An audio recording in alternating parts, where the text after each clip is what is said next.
Bonjour, aujourd'hui je vais vous parler de l'homosexualité. Alors, en France, nous avons la chance d'être un pays où l'homosexualité est acceptée. Je dis bien la chance parce que le problème sur l'homosexualité, c'est que c'est encore, quoi qu'on en dise, malgré le mariage pour tous dont je suis à l'origine en grande partie, l'homosexualité est encore tabou. Alors, c'est vrai que si je me cantonnais à la France uniquement, pour être tout à fait franche, j'aurais peut-être pas fait cette vidéo. Parce que je pense qu'on est un peu en avance par rapport à d'autres pays. Enfin, en Europe, ça va, Europe du Nord, ça va, quoi. Aux États-Unis, ça va aussi. Mais malgré tout, il reste quand même dans ces pays-là, des courants politiques, quoi qu'on en dise, y compris à connotation religieuse. Je ne veux pas parler des religions elles-mêmes, mais bien des croyants qui adhèrent à ces religions, la base quoi, qui fonctionnent avec des a priori sur le sujet qui sont extrêmement graves. Et donc c'est aussi notamment cette vidéo est aussi destinée notamment à l'étranger, parce que je sais qu'il y a dans d'autres pays, notamment les pays où la religion justement a une ascendance beaucoup plus forte, où l'homosexualité est vraiment tabou. Alors, je vais faire un peu d'histoire familiale notamment. Moi, je suis issue donc de parents d'un couple extrêmement classique, éducation judéo-chrétienne. J'ai été baptisée, je suis allée au catéchisme, j'ai fait ma communion, etc. Et puis, quand j'avais 17 ans, il se trouve que je préférais les garçons. Donc, je suis tombée red dingue amoureuse d'un homme et je me suis mariée très jeune. Et j'ai été relativement, on va mettre ça entre parenthèses, j'ai été relativement heureuse pendant 25 ans, on va dire. Bon.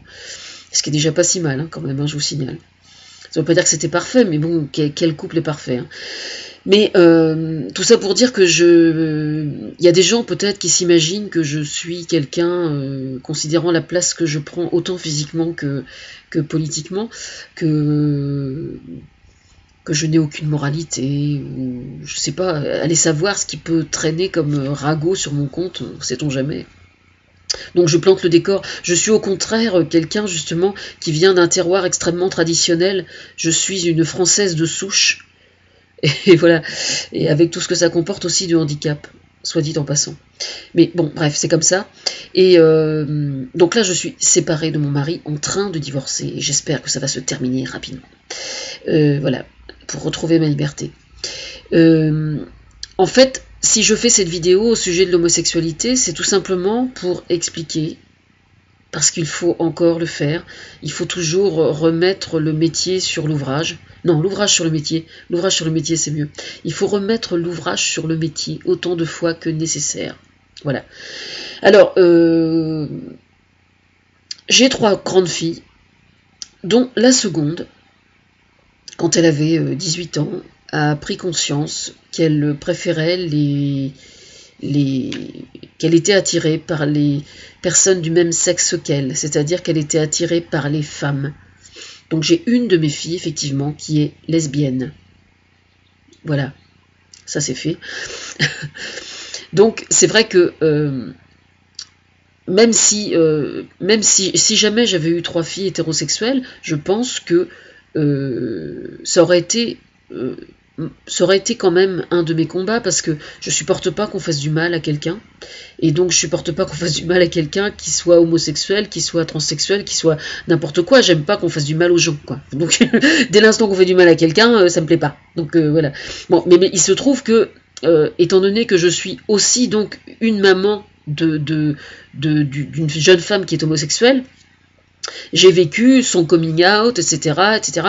Donc je peux parfaitement comprendre ce que peut ressentir une maman ou des parents qui se retrouvent dans la situation, et dont bien souvent d'ailleurs c'est plutôt la famille qui fait obstacle, ou qui fait shocking, plutôt que les parents eux-mêmes, assez souvent. Mais malheureusement il arrive aussi que ce soit les parents qui rejettent l'enfant. Alors, pour quelle raison quelqu'un est-il attiré sexuellement par quelqu'un du même sexe? Eh bien, pour être franche, on ne le sait pas. Voilà, il arrive qu'on ne le sache pas. Il arrive quelquefois qu'on ait des pistes. Notamment, moi, j'avais consulté une sexologue pour moi, par rapport à mon histoire personnelle, considérant le fait que je suis une ancienne traumatisée sexuelle. J'avais consulté une sexologue il y a quelques années qui m'avait dit, elle, que si l'une de mes filles était homosexuelle, c'était directement lié au fait que j'avais été victime d'un pédophile étant petite fille, moi, sa maman. Alors évidemment, on ne le saura jamais, hein. Ça m'est déjà arrivé d'en discuter avec elle, et elle me dit « Ah bon, tu crois ?» qu'elle me dit. Puis bon, après elle m'a dit « Bon, repasse-moi la salade. » Enfin voilà quoi. En fait, on n'en parle jamais, on n'en parle pas du fait qu'elle soit homosexuelle, parce que pour moi, elle n'est pas que homosexuelle, hein, elle est plein d'autres choses, elle est drôle, elle raconte des conneries comme les autres, voilà. Pour l'instant, à ma connaissance, sauf à moins que je ne sois pas au courant, elle n'est pas amoureuse ces temps-ci. Elle n'est pas en couple non plus. Et donc elle n'a pas envie de se marier non plus, évidemment, puisqu'elle n'est pas en couple. Mais enfin voilà, si un jour le fait que j'ai promu le mariage pour tous lui permet de se marier, eh ben je serai super fière, bien évidemment. Je ne serai pas plus fière pour elle que pour une de ses sœurs. Je serai simplement aussi fière, c'est tout. Voilà. Et alors pour en revenir à l'homosexualité, le problème réside dans le fait qu'il y a énormément d'idées reçues sur ce problème, parce que malheureusement, il y a des familles et il y a des gens pour qui c'est un problème. Pour moi, ça n'en est pas un. Moi, j'ai appris à mes filles à éprouver toujours beaucoup de respect pour leur corps, à éprouver beaucoup de respect aussi pour le corps des autres. Par exemple, il est tout à fait probable, enfin c'est même pas probable, c'est une certitude absolue, bon mais c'est vrai que mon parcours personnel y est pour quelque chose aussi, que quand elles ont eu leurs premières expériences sexuelles, ça risquait pas d'être le premier soir, si vous voyez ce que je veux dire. C'est-à-dire qu'elles ont réfléchi à 2 fois avant de faire l'amour avec quelqu'un. Ça ne fait absolument aucun doute. Alors là, l'idéal, ce serait qu'en voyant cette vidéo, que tous les ados qui voient ma vidéo se disent « Ah oui, tout compte fait, elle a raison, c'est bien de réfléchir à 2 fois. » C'est ça, en fait, le problème, hein, aujourd'hui, chez les ados. Bon, c'est vrai que le fait d'avoir accès à la pornographie beaucoup trop facilement sur Internet est un véritable problème, parce qu'en fait, ça modifie la perception qu'ils ont de la sexualité quand ils sont adolescents, quoi. Et ça, c'est un véritable problème, parce que la sexualité, c'est pas ce qu'il y a dans les films porno, justement. C'est ça le problème.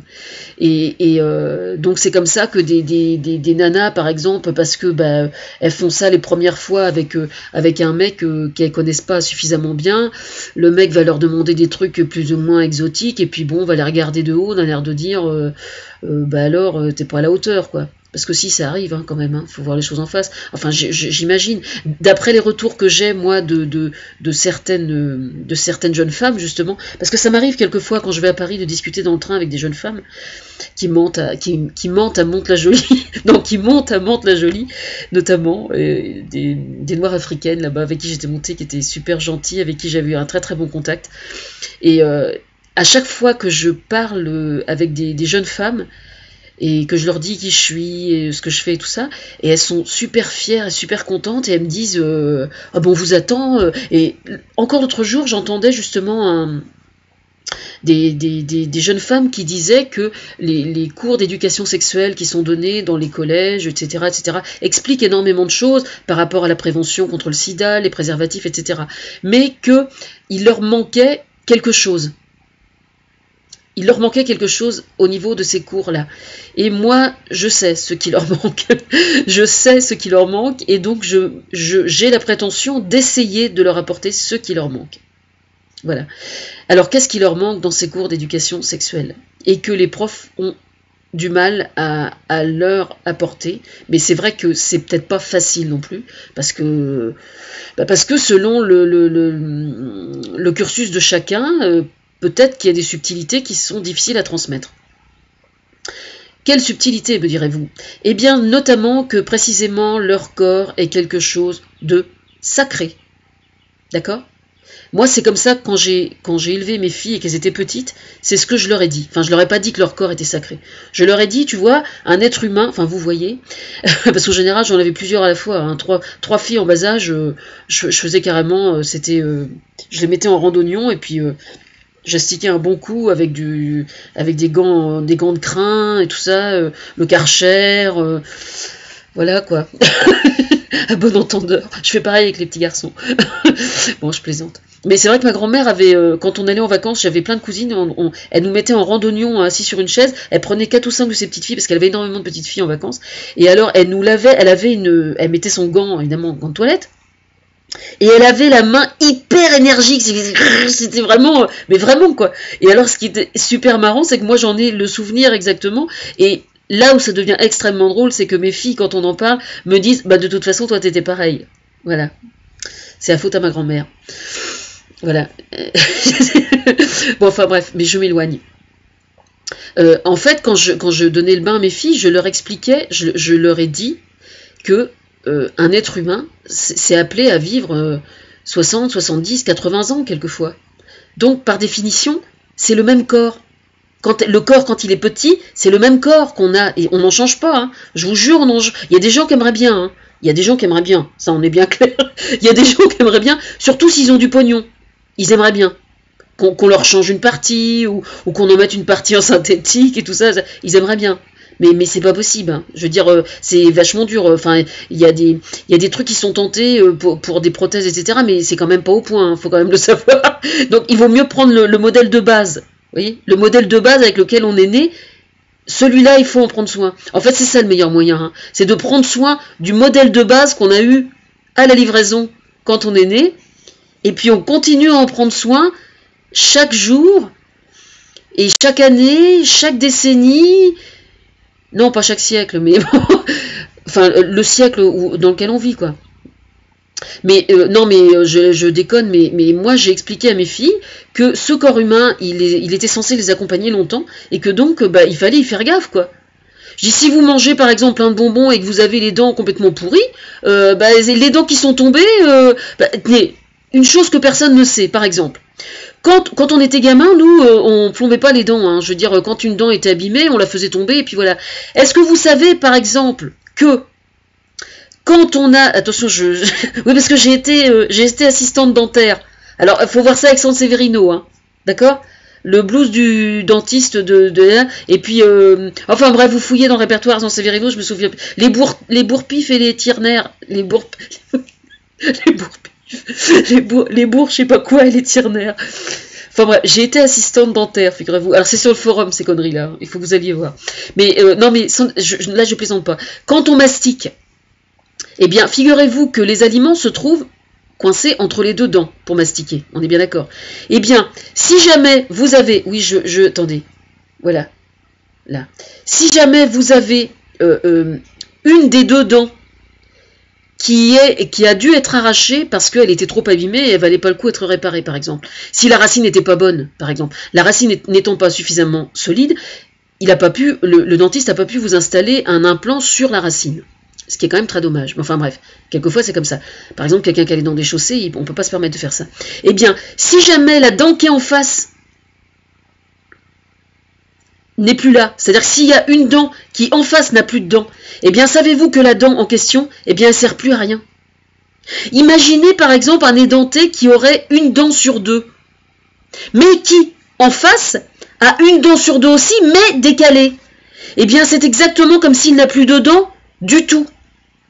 Non mais je déconne pas quand je dis ça, c'est la vérité, hein. C'est pas des conneries, hein. Demandez à votre dentiste, vous allez voir, il va vous le dire, hein.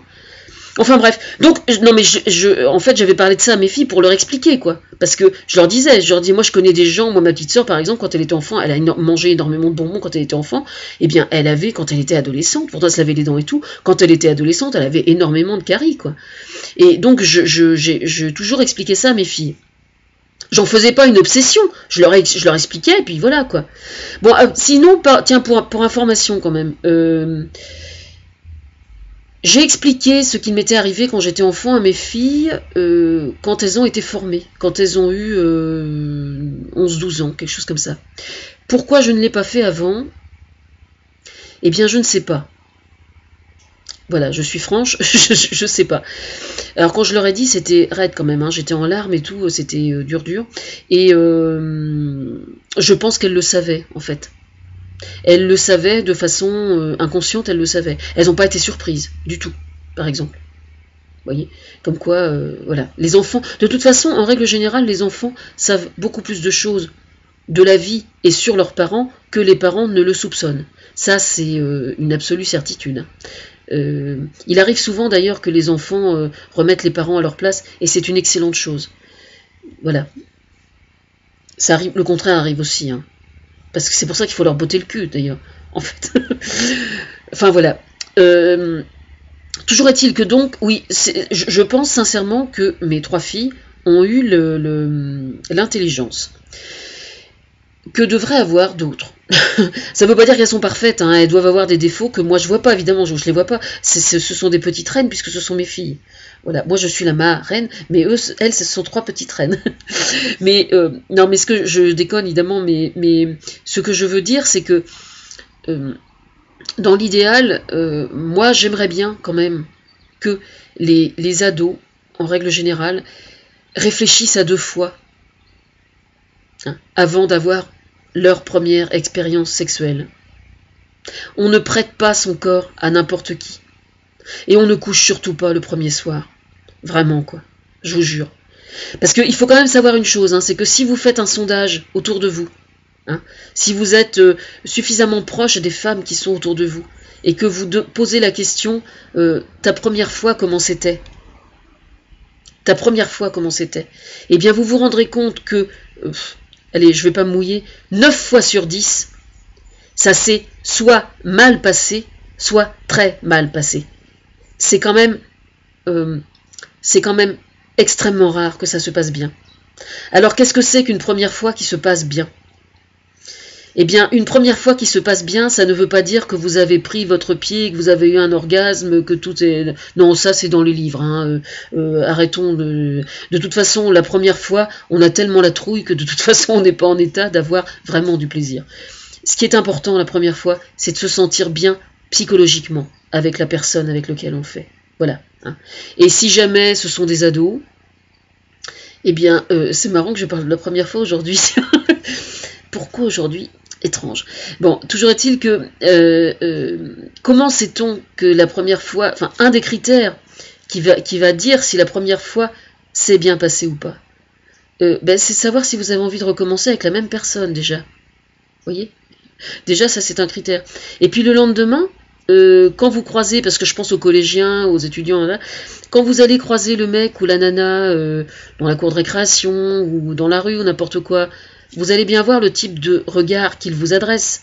S'il vous adresse la parole, s'il vous parle, s'il vous respecte, ou s'il est en train de parler avec les copains en train de tout lui raconter. Vous voyez ce que je veux dire ? Alors ça, franchement, je ne vous le souhaite absolument pas.